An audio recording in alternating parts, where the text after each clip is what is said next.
नमस्कार विद्यार्थियों, मैं अजीत सिंह, सहायक आचार्य इतिहास विभाग, श्री कल्याण राजकीय कन्या महाविद्यालय।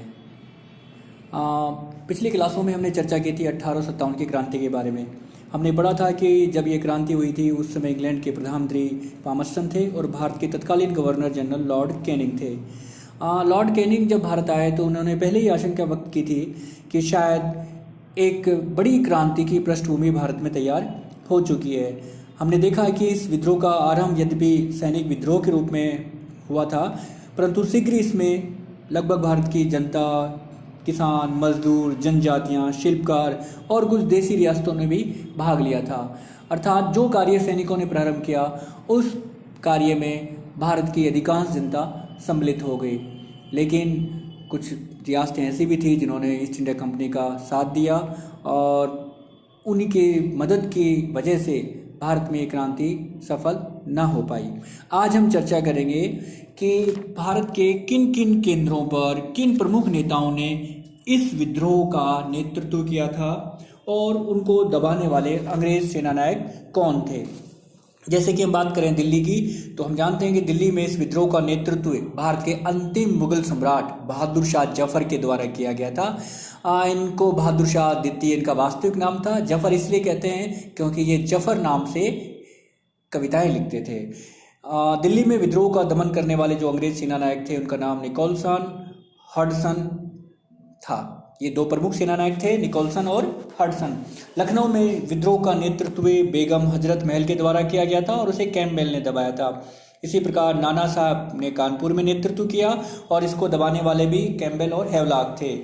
रानी लक्ष्मीबाई जो कि झांसी की रानी थी, इस विद्रोह का दमन करने के लिए हीरोज ने नेतृत्व किया और हीरोज ने ही कहा कि जितने भी जो व्यक्ति यहाँ पर मृत सैनिक हैं उनमें एकमात्र मर्द यानी कि एकमात्र वीर पुरुष सिर्फ रानी लक्ष्मीबाई हैं। ये उन्होंने इसलिए कहा क्योंकि रानी लक्ष्मीबाई बहुत वीरता के साथ अंग्रेजी सेनाओं का मुकाबला किया था। इसके बाद हम बात करते हैं इलाहाबाद की। यहाँ पर लियाकत अली थे और दबाने वाले कर्नल नील थे। बनारस, इसमें सेना के विद्रोही सैनिक थे और जनसाधारण जनता भी इसमें सम्मिलित थी और इसको दबाने का कार्य भी कर्नल नील ने ही कहा। बनारस के लिए कहा जाता है इतिहास में कि शायद ही ऐसा कोई पेड़ होगा जहाँ पर विद्रोही सैनिकों को फांसी नहीं दी गई थी, यानी कि हर पेड़ पर लाशें लटकी हुई थी, यानी कि बहुत ही बर्बरता के साथ में अंग्रेजों ने भारतीयों को प्रताड़ित किया। इसके बाद में हम फतेहपुर की बात करेंगे। इसका नेतृत्व अजीमुल्ला ने किया था और जनरल रेनार्ड ने इस विद्रोह को दबाया था। फैजाबाद में मौलवी अहमदुल्ला थे और यहाँ भी जनरल रेनार्ड ने इसका दमन किया था विद्रोह का। बरेली में खान बहादुर खां और इसमें बाद में बख्त खान भी आ गए थे और विंसेंट आयर ने इस विद्रोह का दमन किया था। तो इस प्रकार हम देखते हैं कि भारत के अलग अलग क्षेत्रों में अलग अलग व्यक्तियों ने नेतृत्व किया था और जगदीशपुर के जो जमींदार थे कुंवर सिंह, उनको हम इसलिए महत्वपूर्ण मानते हैं कि ये एकमात्र ऐसे विद्रोही नेता थे जो कि आज़ादी के ध्वज तले ही जिन्होंने अपनी अंतिम सांस ली थी, यानी कि जब तक ये जीवित रहे अंग्रेज इनको पराजित नहीं कर पाए थे। कई बार ये इतिहास में क्वेश्चन अब उठता है कि जब ये इतने व्यापक स्तर पे विद्रोह फैला था तो क्या कारण थे कि ये विद्रोह असफल हो गया, यानी कि इसको सफल होना चाहिए था लेकिन असफल हो गया।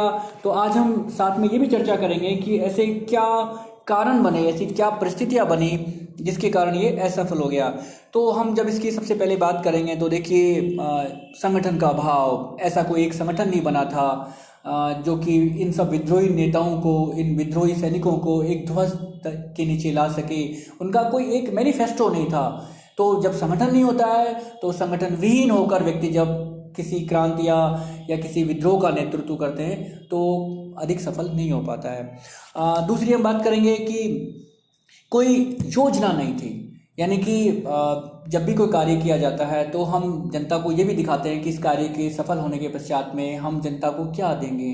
तो इनकी ऐसी कोई योजना नहीं थी कि विद्रोह की सफलता के पश्चात भारत में किस प्रकार का शासन होगा, किसको क्या मिलेगा। तो ये भी एक बड़ा कारण था कि सब परस्पर अपने अपने हितों के लिए लड़ रहे थे। नाना साहब की पेंशन बंद हो गई थी, रानी लक्ष्मीबाई इसलिए युद्ध में भाग ले रही थी क्योंकि झांसी को छीनने की तैयारी हो गई थी। तो ऐसे अनेक उदाहरण हमें देखने को मिलते हैं कि जो अंग्रेजी शासन की नीतियों से असंतुष्ट थे, प्रभावित थे, उन्होंने इस विद्रोह का विद्रोह में भाग लिया और उनके पास ऐसा कोई लक्ष्य या ऐसी कोई योजना नहीं थी कि विद्रोह की सफलता के पश्चात वो लोग भारत को क्या देंगे।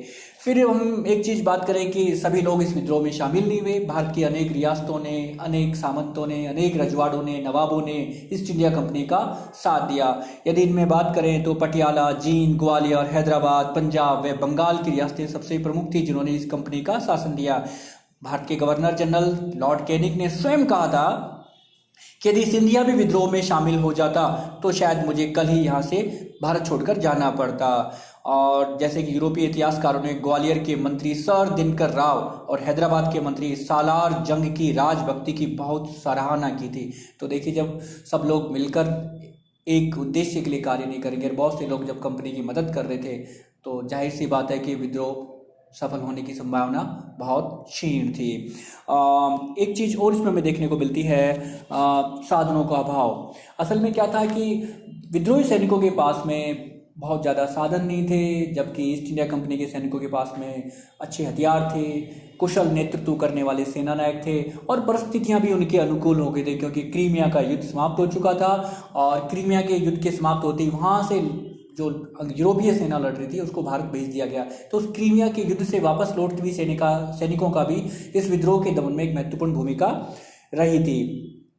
एक हम इसके बात करें कि कुशल नेतृत्व का अभाव, तो देखिए इसमें सब वीर थे, सब ने त्याग किया, बहुत ही वीरता के साथ में लड़ाइयाँ लड़ी, लेकिन फिर भी वो उनमें कुशल नेतृत्व नहीं था। यानी कि एक व्यक्ति पूरे विद्रोही समाज का या विद्रोही सैनिकों का जो समूह था या विद्रोही जनसाधारण था उनका वो नेतृत्व प्रदान कर सके। तो ये जो नेतृत्व कुशलता का जो अभाव था वो भी एक कारण बना। इसके बारे में बात करेंगे, जैसे कि अंग्रेजों ने भारत में जो एक तरह से इंफ्रास्ट्रक्चर डेवलप करने का कार्य किया था, जैसे कि अब यहाँ पर बेतार थी, यहाँ पर रेल और डाक की सुविधा प्रारंभ हो गई थी, तार की सुविधा उत्पन्न हो गई थी। तो इन्होंने अंग्रेजों को बहुत मदद दी कि उनको सूचनाएं बहुत जल्दी मिल जाती थी, वो सैनिकों का मूवमेंट एक स्थान से दूसरे स्थान बहुत आसानी से और बहुत तेज़ गति से कर सकते थे।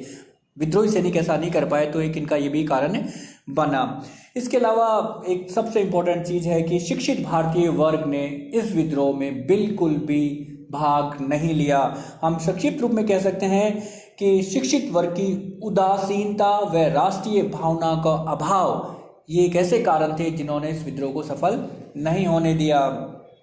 लेकिन देखिए, ये विद्रोह सफल तो नहीं हो पाया, लेकिन इसके परिणाम बहुत दूरगामी सिद्ध हुए, क्योंकि फ्यूचर में, भविष्य में जो भारत का जो राष्ट्रीय आंदोलन चलने वाला था उसमें इस विद्रोह में भाग लेने वाले वीर सेना नायकों जिनकी त्याग, बलिदान, साहस की कहानियां एक आदर्श के रूप में प्रस्तुत की गई, भारतीयों के लिए आदर्श बना। और उन्हें लगा कि जब रानी लक्ष्मीबाई ने बलिदान किया, तात्या टोपे, नाना साहेब, बख्त खान, ये सब ऐसे वीर लोग थे जिनकी कहानियों को सुनाकर भारतीयों में राष्ट्रीय की भावना उत्पन्न की गई।